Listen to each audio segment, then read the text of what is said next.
Atau meramal siapa jodoh yang berikutnya? Gimana ya? Apakah saya akan dapat jodoh lagi di pernikahan berikutnya? Nah, seperti itu ya. Nah, kalau kartu ini muncul, ini kartu The Page of Swords. Artinya kita diminta untuk mempelajari sebuah hal yang baru. Nah, arti kartu ini kan nggak bisa diartikan secara langsung pada orang tersebut kan. Tapi aku akan bisa bilang bahwa sepertinya kamu akan ketemu dengan seseorang yang memiliki masa lalu, memiliki kebiasaan, dan memiliki budaya yang berbeda sama kamu. Karena di sini kamu diminta untuk mempelajari satu hal baru.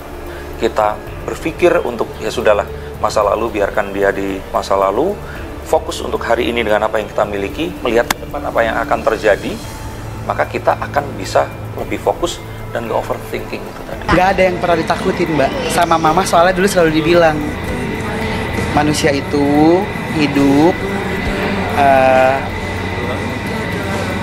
dilahirkan sendiri, berpulang juga sendiri. Kalau nggak ditinggal mati, ditinggal cerai, ditinggal putus, manusia itu akhirnya akan mempertanggungjawabkan semuanya sendiri. Nggak ada yang gagal. Pisah itu bukan gagal. Pisah itu bukan gagal. Goal setiap orang tuh beda-beda, Mbak. Ada yang bersama tapi ngebahagia gimana? Ada yang bersama dipukulin gimana? Apakah itu sebuah keberhasilan? Berhasil buat tiap orang tuh beda-beda loh. Nggak bisa untuk bersatu lagi, namun yang jelas, kalaupun mereka memang harus berpisah, memang harus terpaksa berpisah seperti ini kondisinya, mereka akan melakukannya dengan diam-diam. Dan itu yang kemudian membuat anak harus jadi beban, karena apa? Menyimpan banyak hal dari ibunya, dapat semprotan tentang ayahnya, dari sini dapat tentang ibunya, dan dia yang harus menampung semua, itu membuat beban. Banyak sekali contoh-contoh lain yang bisa membuat anak itu merasa terbebani. Memberikan keberkahan buat orang lain, itu Ruben. Memberikan inspirasi buat kita semuanya bahwa berbagi itu tidak menjadi miskin, dan itu Ruben yang lakukan. Kak, Tadi apa aja Kak ini sampein Kak? Sedikit aja Kak. Seperti apa Kak?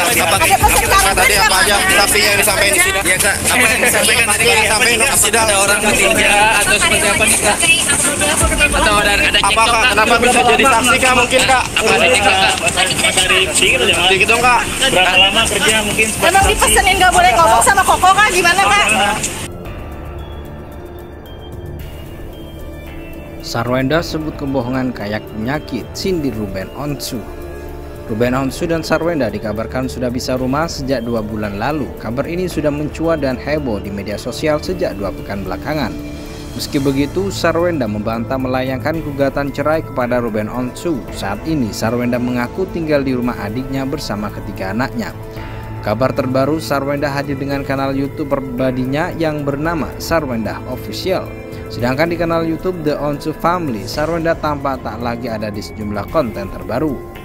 Di kanal pribadinya yang baru memiliki 205 subscriber, Sarwenda membahas hubungan baik, pertemanan, pacar, hingga pernikahan. Videonya tersebut merupakan video pertama yang diunggah di kanal Sarwenda. Sarwenda bicara tentang kebohongan dalam hubungan seperti penyakit yang menggerogoti badan. Kebohongan yang kalian anggap sangat kecil bahkan bisa menghilangkan kepercayaan yang telah dibangun bertahun-tahun, katanya dikutip Kamis 9 Mei 2024. Sarwenda mengatakan suatu kebohongan bisa menghancurkan fondasi yang telah bangun dalam sebuah hubungan. Jadi misalnya kalian sudah bangun nih fondasi kejujuran dalam membentuk suatu hubungan yang sehat, tapi kalau misalnya pasangan kamu sering berbohong dan menutupi banyak hal yang akan banyak kerusakan dalam fondasi utama sebuah hubungan tersebut, katanya. Misalnya mereka bilang, aku bohong ini demi kebaikan, gak ada bohong demi kebaikan.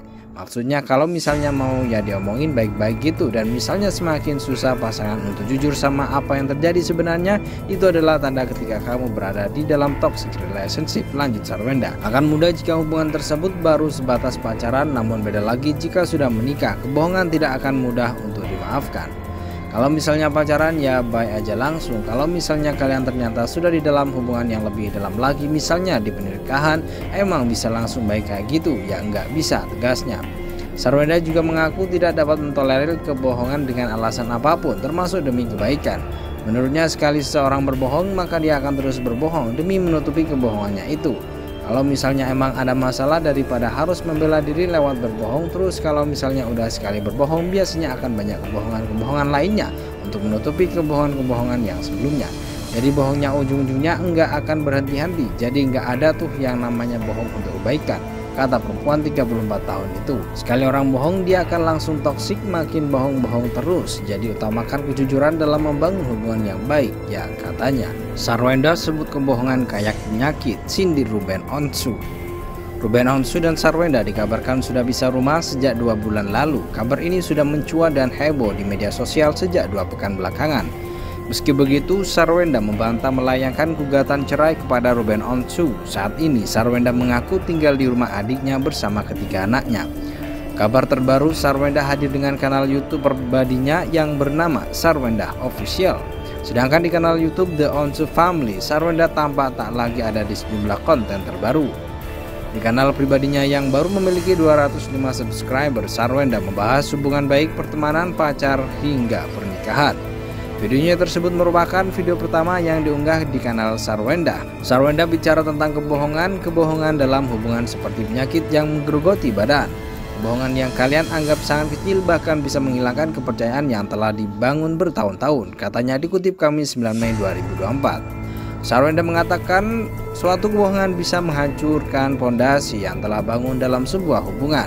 Jadi misalnya kalian sudah bangun nih pondasi kejujuran dalam membentuk suatu hubungan yang sehat, tapi kalau misalnya pasangan kamu sering berbohong dan menutupi banyak hal yang akan banyak kerusakan dalam pondasi utama sebuah hubungan tersebut, katanya.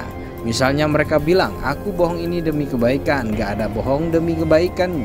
Maksudnya kalau misalnya mau ya diomongin baik-baik gitu. Dan misalnya semakin susah pasangan untuk jujur sama apa yang terjadi sebenarnya, itu adalah tanda ketika kamu berada di dalam toxic relationship, lanjut Sarwenda. Akan mudah jika hubungan tersebut baru sebatas pacaran, namun beda lagi jika sudah menikah. Kebohongan tidak akan mudah untuk dimaafkan.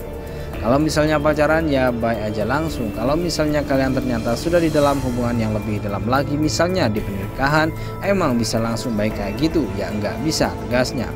Sarwenda juga mengaku tidak dapat mentolerir kebohongan dengan alasan apapun, termasuk demi kebaikan. Menurutnya sekali seseorang berbohong, maka dia akan terus berbohong demi menutupi kebohongannya itu.